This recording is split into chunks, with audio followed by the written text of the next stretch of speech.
Օրվա խորհուրդը մեր անցյալի խորը ցավն է, ներկայի հիշողությունը եւ ապագայի պահանջատիրությունը, որից ածանցվում է պատժի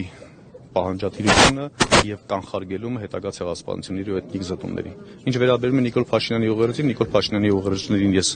բոլորին վերաբերվել եմ շատ անլուրջ, պետականաքանդ, հայակործան, հետեւաբար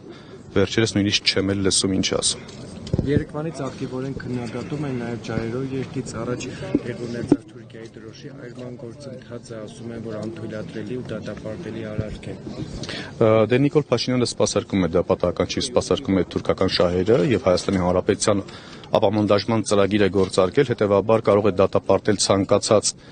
հակաթուրքական եւ հակաադրբեջանական արարք, բայց երբևէ մենք չենք նկատի, որ դատապարտի արևմտյան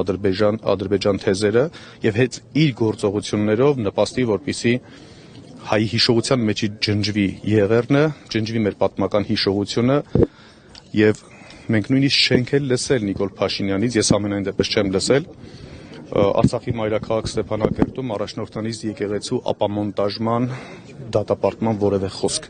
Հետեւաբար Նիկոլ Փաշինյանի պարագայում նորմալ է։